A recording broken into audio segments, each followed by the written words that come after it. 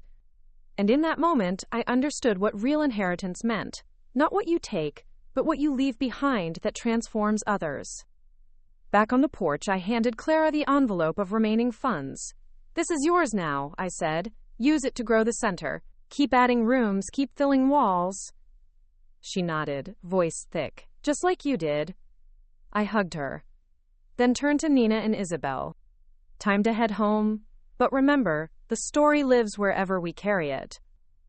That night, as I settled into the cottage, Isabel fell asleep, clutching her own drawing of our cottage, tied by a thread to the Coventry house. I placed it on my bedside table next to the photo of Clara with wildflowers. I lay in bed, fingers tracing the edge of the picture, and whispered, "Good stories never end, they just find new voices." And with that, I closed my eyes, finally at peace, knowing I was writing the rest of my life, page by page, free. The day the Art Center in Coventry opened to the public, it rained. Not a dreary rain, but the kind that makes flowers open and windows glow. The whole street shimmered under it. Clara stood by the entrance in a yellow raincoat, her arms open wide. I wore black and gold, colors I'd never dared together before. Isabel ran ahead of us, splashing in puddles. Nina and I laughed from the sidewalk. It didn't feel like closure. It felt like inheritance. The good kind. Inside, the walls pulsed with life. Portraits of resilience, landscapes of grief, abstracts of joy. Local artists, former residency fellows, and even a handful of anonymous works, all curated to tell a single story. That survival was its own masterpiece. There was a wing named after Camilla, a reading corner built from reclaimed wood, where May's first sculpture sat like a sentinel. And in the hallway leading upstairs, a brass plaque. Smilajin Swordming Wei's cours dedicated to the daughters who were never told they could. I touched it as I passed. Not for luck. For reverence. The upstairs studio held a surprise. Clara had saved a space for me. A small room, east-facing window, blank walls. Your legacy deserves to breathe, she said. I stood in the doorway, overwhelmed. I'm not sure I need another studio. It's not for you. It's for what you'll leave behind. I left behind a sketch the next day. A girl, standing on a threshold, holding a key she forged herself. Underneath, no signature, just a date. Back home, I started writing again. Not in journals, in full. My story. The real one. Unvarnished, unsimplified. For the next girl who thought she was alone. It began. My name is Freya Walters, and I didn't escape. I stayed. I built. I rose. It wasn't a memoir. It was a guide. A torch passed. Letters began arriving. Readers, survivors, teachers, daughters. One read, My mother never saw me, but your story made me feel like someone did. Another, My daughter and I read it together. We cried, then we drew, then we forgave. I kept every letter, hung a few in the hallway. Their ink proof that pain could be composted into something soft, something growing. Camilla called from Johannesburg. They're naming a program after you. Tell them not to. Too late, they already printed it. We laughed. Then she asked, Do you ever wish it had all happened differently? I paused. Sometimes, but then I think, if I had been loved easily, I might never have learned how to love completely. She didn't say anything. Then, that'll go on a wall someday. Then let's make the wall. Nina, Isabel, Julian, and I started a tradition, quarterly gatherings at the cottage. They brought mess, laughter, stories. Julian once found my old eviction notice in a folder. What's this? That's the letter that started everything. He looked up. Did it hurt? At the time, yes, but it also woke me up. He nodded, like a child who'd lived many lives before this one. Then I guess sometimes bad letters are just the first page. I kissed his forehead. Exactly. My final project before retiring from public life was a mural. Not in a gallery. On the wall of the train station in Coventry. It showed a girl walking across a tightrope made of rejection letters, court summons, eviction notices. Underneath, a crowd of women held a net stitched with words: worth, voice, home, enough. We painted it as a community. Everyone added something. Even Clara. Even a man who once lived on the street the house stood on. He added a single line. She came back, not to stay, to bless. Quote, When the mural was unveiled, I didn't speak. I just stood back. Watched strangers take photos. Watched young girls read the words out loud. Watched a mother cry. It was enough. I didn't need to be center. I just needed to know the center had expanded. Back home, I planted a tree. Olive. For peace. For growth. For shade someone else would enjoy long after me. I named it Deborah. Not to glorify. To remember. Fully. Truthfully. Because legacy isn't about heroism. It's about honesty. In my final recorded interview, they asked, Do you regret the foreclosure? I answered, No. That act saved me. But what I did after saved others. That's the part one choose to carry.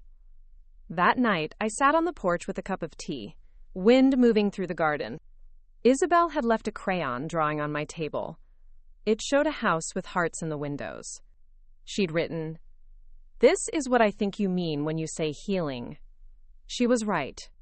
And that's where the story will always end. In a home we built ourselves, and a world made better because we dared to begin. Spring came with a softness I hadn't felt in years. The kind that didn't beg to be noticed, it simply settled in, like warmth on bare skin or the smell of rain 2 hours before it fell. The garden outside the cottage bloomed in quiet rebellion. Crocuses through gravel, ivy scaling old stone, bluebells threading along the fence like whispered blessings.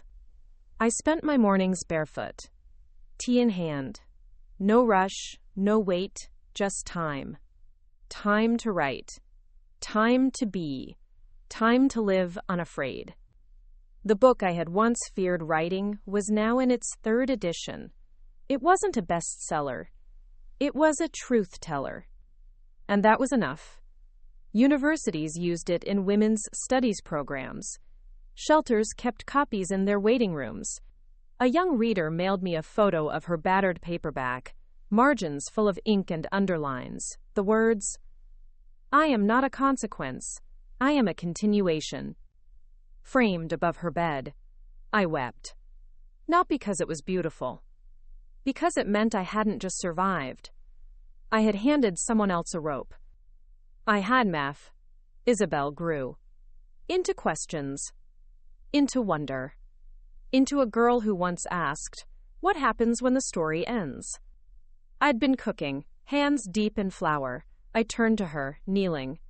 "Then we tell a new one, or better yet, we ask someone else to." She tilted her head. "Even if we're scared?" "Especially then." She nodded, as if storing it somewhere sacred. Nina and I started a ritual letters every month. Not texts.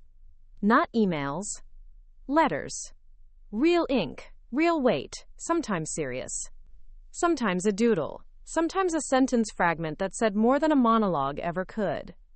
One read, "You didn't become her, and you didn't become nothing.